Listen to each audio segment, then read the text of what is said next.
Salut à tous, bienvenue dans ce nouveau retour rapide. C'est une réaction à chaud d'ailleurs, réaction à chaud qui va porter aujourd'hui sur le film Destination Finale Bloodlines. Et quel film? Et quel film? Moi, Par quoi on commence? Attends, un petit retour rapide sur la saga, parce que moi j'aime bien faire ça. Alors le 1, moi je l'ai vu à sa sortie.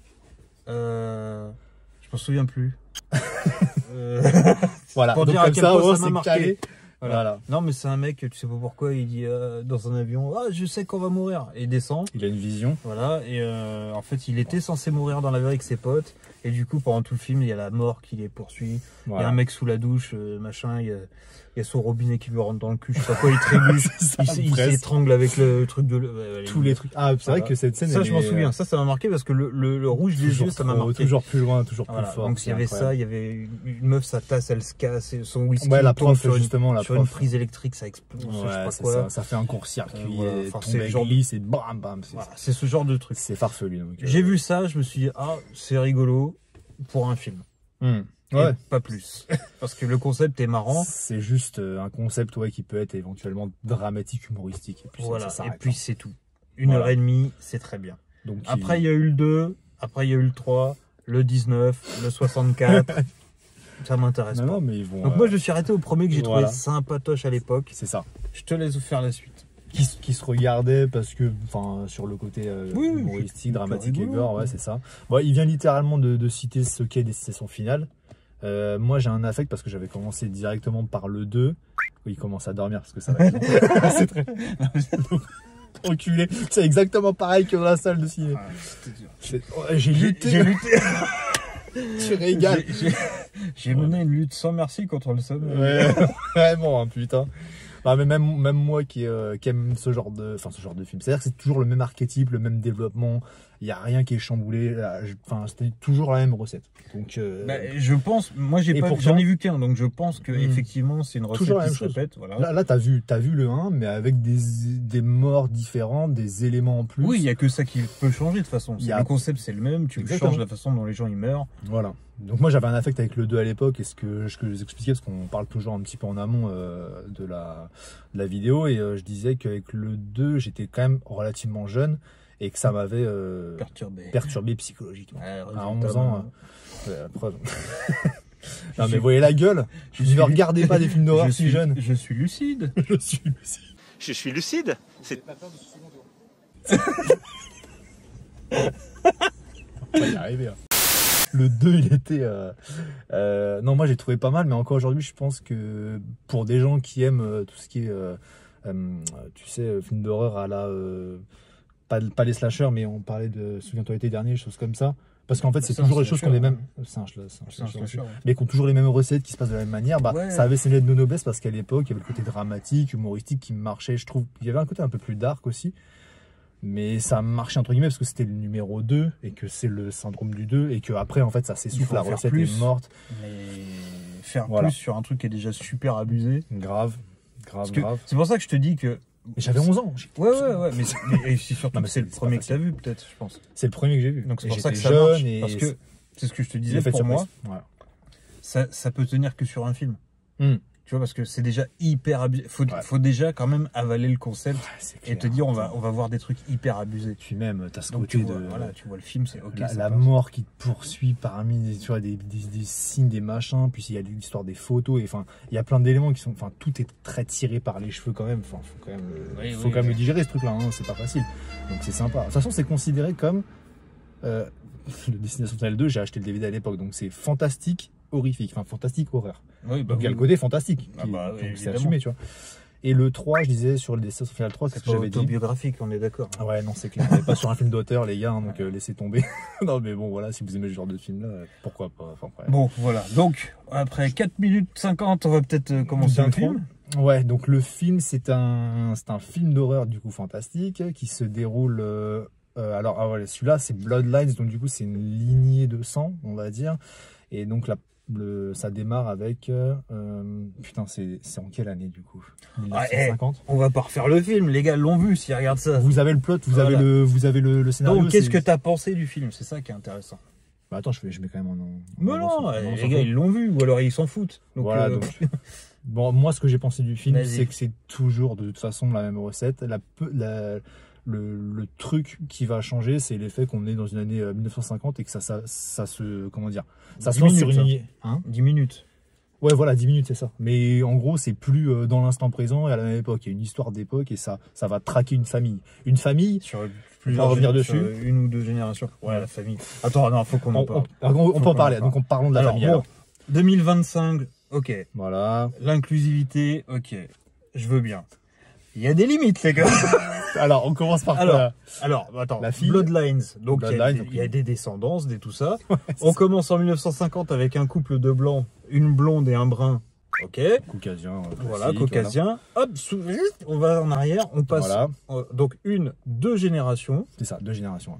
On se retrouve avec machin Reyes. Donc Reyes, ça sonne quand même latino, donc c'est pas que ça sonne, c'est la meuf est latina, tu vois. Clairement. Il y a des traits de toute façon. Non, il y a pas des traits, elle est latina quoi. Ouais. Même je t'ai lu le nom de la meuf au générique. On avait dit portoricaine peut-être ou philippine peut-être. C'est Pepita Pampina de la Luna. Tu vois la meuf, bon, clairement elle est latina. Donc voilà. Alors, elle est latina. Ça déjà. Son père c'est un asiatique. Un chinois. Un asiatique. Donc déjà tu fais attends, elle est latina. Son père est asiatique, sa grand-mère est une blonde des années 50. Tu fais bon, ok, d'accord. Chez toutes les cases de toutes les. Bon, voilà. le frère, bon, il est moitié chinois, moitié portoricain. Il fait apparemment. Ouais, il fait un peu. Pour le coup, lui, il ressemble à Baki avec des cheveux. C'est pour ça que je te disais philippin, parce qu'en fait, c'est des Chinois mexicains. Enfin, c'est horrible ce que je dis, je sais, mais c'est un peu ça. Ouais, il m'a fait penser aux combattants de Baki. Putain, ça y est. Et alors, attends, le pire, c'est qu'ils sont des cousins. Donc, oui, les mix, voilà, ils ont des cousins. Ils sont des cousins. Et alors, l'oncle, c'est l'américain moyen blanc. Ouais, c'est ça. Avec une américaine moyenne blonde. Et ils sont patriotes, hein, clairement, ils font américains. Genre leur fille, c'est la blonde de Gen V là, c'est Kimberly de The Boys là. C'est Brenda. Ouais, voilà. Ça s'appelle Brenda. Ouais, Brenda. Bah oui, ça s'appelle Brenda. Pareil avec le Jock, son frère c'est un Jock, c'est le costaud blond. Et tout. Exactement. Et il y a Lemo, le troisième frère. Là. Et tu vois toute cette allergique au beurre de cacahuète, donc ça c'est drôle par contre. C'est très important. Et tu vois toute cette famille, tu te dis. Et le facteur est dans le... Gigantic clusterfuck. Ouais, voilà.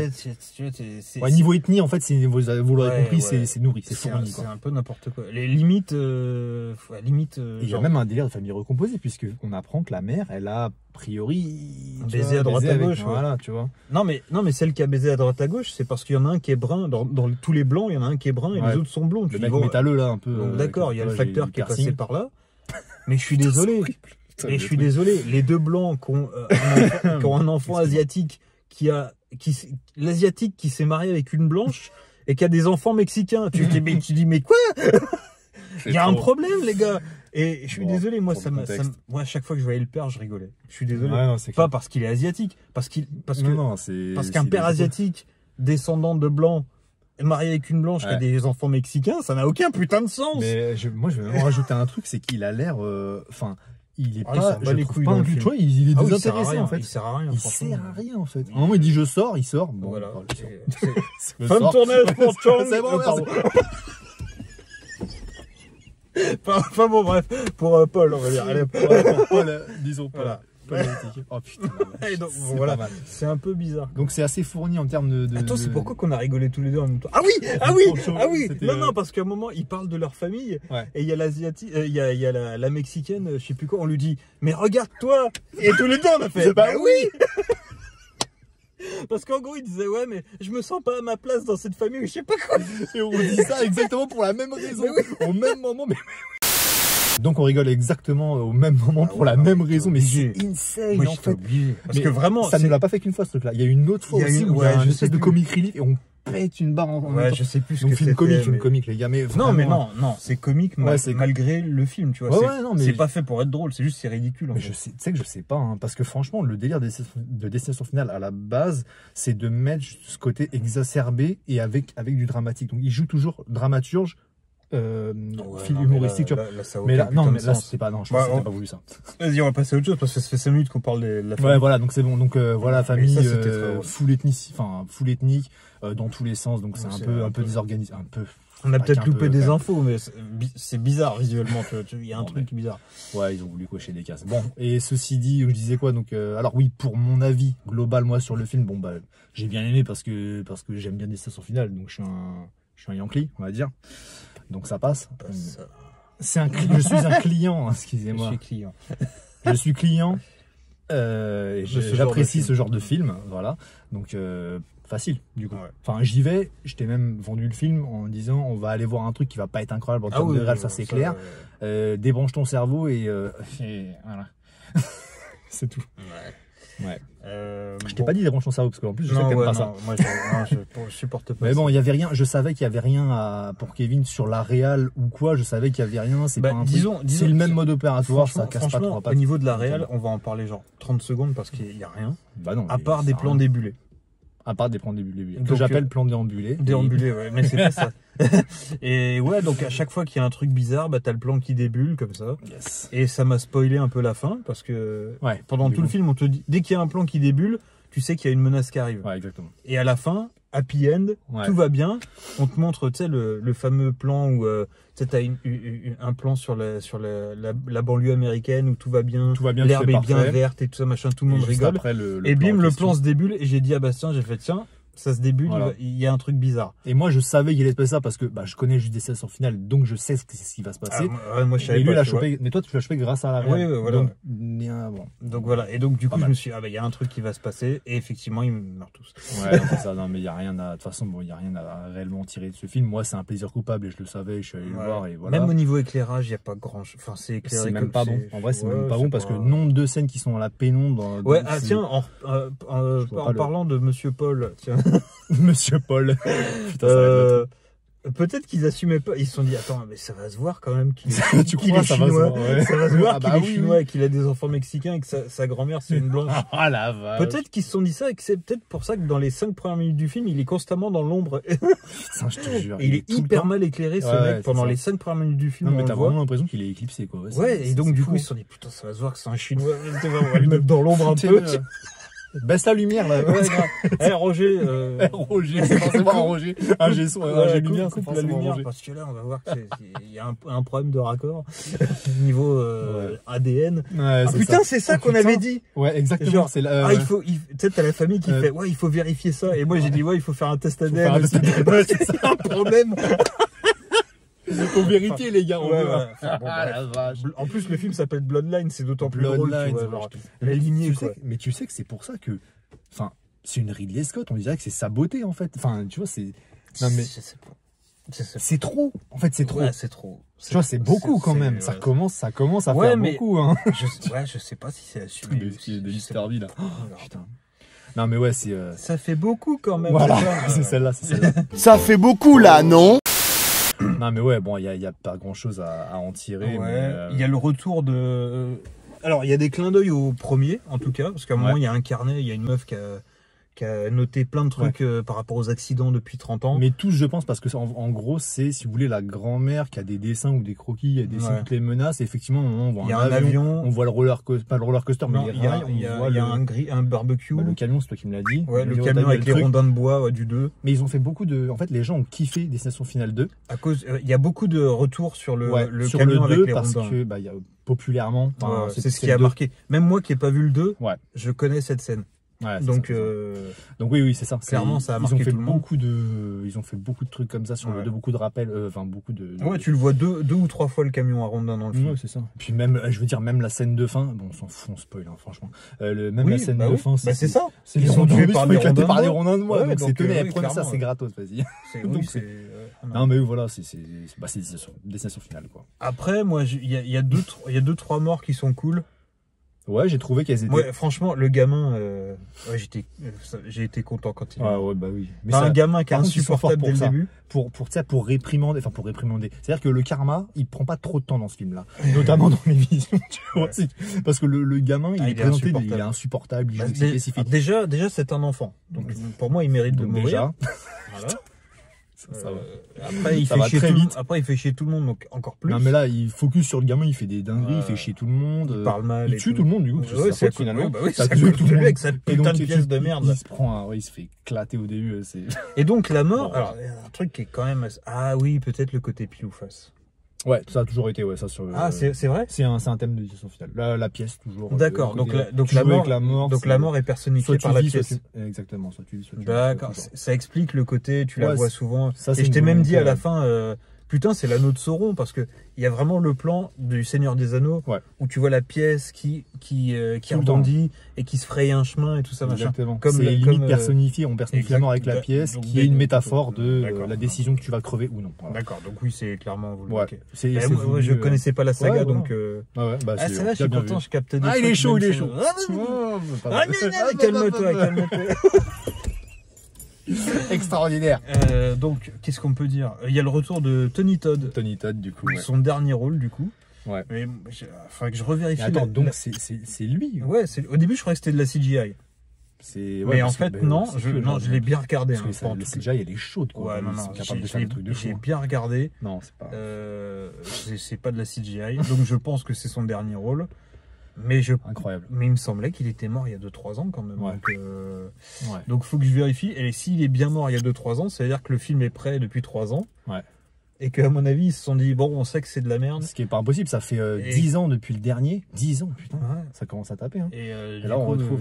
Ils se sont dit, on sait que c'est de la merde, donc on va attendre d'avoir un créneau où il y a des films pourris. Encore plus pourris que les nôtres. Tiens, Blanche-Neige. On va le caler juste après. Putain, les bâtards.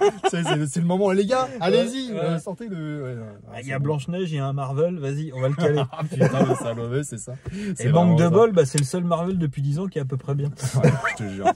Moi, je suis pas de cette tête, mais enfin, si, un peu sur la fin. Donc, mais ouais, sur Thunderbolts, effectivement, il y avait des trucs intéressants. Alors, mais si tu veux, on se fera un petit aparté Thunderbolts. Ok, ça marche. Donc, voilà, moi, j'ai rien à dire parce que franchement, quand je dis j'ai lutté un peu contre le sommeil, j'ai baillé tellement de fois pour le film. Enfin, c'est-à-dire que même moi, rien à dire sur le film. C'est un film où vous allez voir des gens. Tu regardes en mode passif, tu sais à quoi t'attendre. Même moi qui connais la recette par cœur, qui savais d'avance comment. En fait, c'est-à-dire que je sais. Tu sais à quel moment ça arrive. Tu vois, j'ai même les signes en tête de ce qui va parce que c'est simple, même si tu sais pas, t'as un plan qui fait c'est bon. Ah, mais toi parce que t'as l'œil réel, mais je te dire que pour les personnes qui ont regardé des séances finales auparavant, toujours la même recette, donc c'est facile. C'est-à-dire que tu connais chaque truc, enfin à tel moment je savais que donc là ça de toute façon ça s'essouffle depuis le 2, donc faut pas non plus aller chercher bien loin, mais c'est pour ça que moi j'ai toujours dit j'avais dit quoi le 3 que j'avais kiffé pour les effets pratiques qui m'avait mis dedans. C'est vrai qu'il y a des morts qui sont sympas. Enfin visuellement, tu vois, c'est impactant, tu fais ah ouais putain, c'est genre tu vois la meuf qui se fait écrabouiller dans le camion poubelle. Ouais. Bah graphiquement c'est hard quand même. T'as l'actrice, je pense qu'il y a une prothèse et je pense qu'il y a de la CGI par-dessus. Ah ouais. Non, mais et les trois mélangés, ça rend visuellement ça tape bien, tu vois. Bah, ça m'a fait penser à. Et tu vois pareil le bras qui lui reste dans la main. Au niveau de la chair, c'est du latex. Au niveau de la chair. Non, mais ça fait pas latex. Ouais. Moi, ils ont mis du jambon de Bayonne un peu, tu vois. Du jambon de Bayonne. Mais vraiment, ça te donne vraiment cette impression de, tu sais, c'est un steak, quoi. Les morts sont vraiment bien foutus pour le coup. Elles sont assez canons, j'avoue. Et souvent, quand on va regarder ça, elles sont canons. Alors. Moi j'ai une expression, si vous suivez mes lives que j'aime beaucoup, c'est il aura plus mal aux dents. Il aura plus mal aux dents. Elle est sortie plusieurs fois, effectivement, il y en a une. Ouais, elle aura vraiment plus mal aux dents. Ouais, parce qu'elle a plus de mâchoire, elle a plus rien. Alors ça à l'époque, les gars, sorti, ça m'a fait beaucoup. Ouais. Ça à l'époque de Final Destination 3, donc le 3 c'était 3D, tu sais. Ah bah. Et ils seraient régalés. Ah non, excuse-moi, c'était le 4. C'était le 4. Oui, c'était le 4, la 3D. 4 en 3D et ils se sont régalés sur les effets 4D. Donc là, un truc comme ça, avec la mâchoire qui sort comme ça, ils auraient fait un. Ah oui, tiens, il y a plusieurs morts quand même que tu vois arriver, mais à 30 km. Parce qu'ils te font des feintes. Ouais, j'avoue. Parce qu'en fait, comment dire, t'es obligé. T'es au 5e, 6e film. Oui, au bout d'un moment. Les gens connaissent la formule, ils savent qu'à bout d'un moment, tu vas mettre un setup payoff. Donc en fait, ils jouent avec ça. Ils te mettent un setup qui désamorce, ils t'amènent sur un autre truc et en fait le setup, non, il va vraiment servir. En plus, ils te perdent avec les codes, leur propre code de session finale, c'est de se dire quand quelqu'un se sauve de la mort, ça passe à un autre. Ah ouais? Ou non, c'est quoi? C'est en fait quand quelqu'un meurt, soit tu l'as tué, ça passe à l'autre personne, ou alors si toi tu meurs, ça, tu sais, le fait de réanimer, en fait, sort la mort est annulée et ça passe sur totalement, enfin la mort. Alors, je sais pas. Alors... Et là, au moment où ils disent c'est ça, en fait non, c'est pas ça. Ah, alors, putain, moi, ce que j'aime bien, c'est que c'est quand même vachement carré leur histoire de mort. Et très très précis. C'est-à-dire que la pièce, elle a dû rouler un jour, elle a dû aller voir le blague dans la morgue. Elle a dit bon, écoute les gars, c'est précis. Tony, on va causer.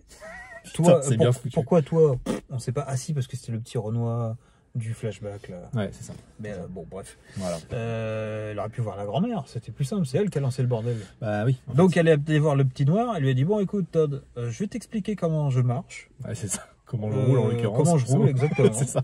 Je vais t'expliquer comment faire pour sauver des gens et comment ne pas les sauver. Ouais, non, Et c'est puis complexe. dans 60 ans, tu expliqueras ça à des gens dans une morgue, écoute. Et puis voilà. Allez. Le mec qui dit À je suis bientôt. fatigué, ouais, c'est ça. Et la pièce, elle repart. Ouais, non, mais c'est ça. Enfin, ça Ouais, se passe c'est- pas comme ça dans le Ouais, film, mais mais, c'est tech, hein. mais si tu, Ouais, faut enfin, suivre. si tu, comment il sait, Si tu pourquoi suis il le sait, déroulement, ouais, tu- c'est chaud. c'est Ah, il y a bizarre une quand même. espèce de- Non, mais la métaphore de la pièce est bien trouvée, mais c'est tiré par les cheveux sur plusieurs concepts. C'est Genre, un peu typiquement le capitolo plan. tracté, oui. Ouais, c'est ça. Typiquement le plan de la mort qui commence déjà dans Final Destination, donc le premier du nom, c'était déjà de suivre les morts Le plan de des vol, personnes. non? Pas le plan de vol. Qui sont sortis les de personnes, l'avion. comment ils sont morts dans l'avion.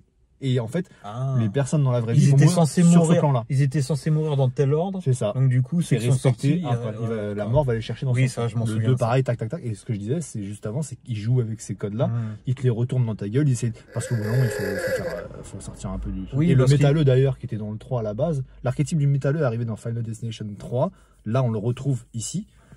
Et putain, le un mec, autre personnage, stupide, c'est tu vois, c'est l'archétype. ridicule. Ouais, c'est ça. C'est un autre Ouais, personnage. mais ouais. Et On te le fait mec, croire qu'il va il mourir est alors qu'en fait pessimiste, c'est pas enfin, lui. pas pessimiste, mais tu sais, il est très. Ouais, on appelle il ça. est cynique.